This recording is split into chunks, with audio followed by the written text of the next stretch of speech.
আপনারা কেমন আছেন?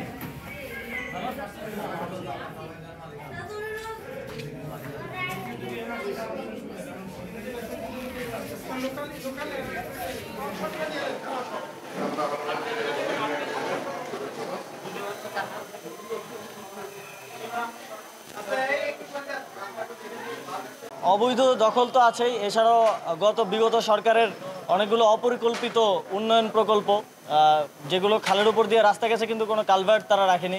এটা আমরা সিলেটে দেখতে পেয়েছি যে অল ওয়েদার রোডের কারণে কীভাবে প্রতি বছর বন্যা হচ্ছে।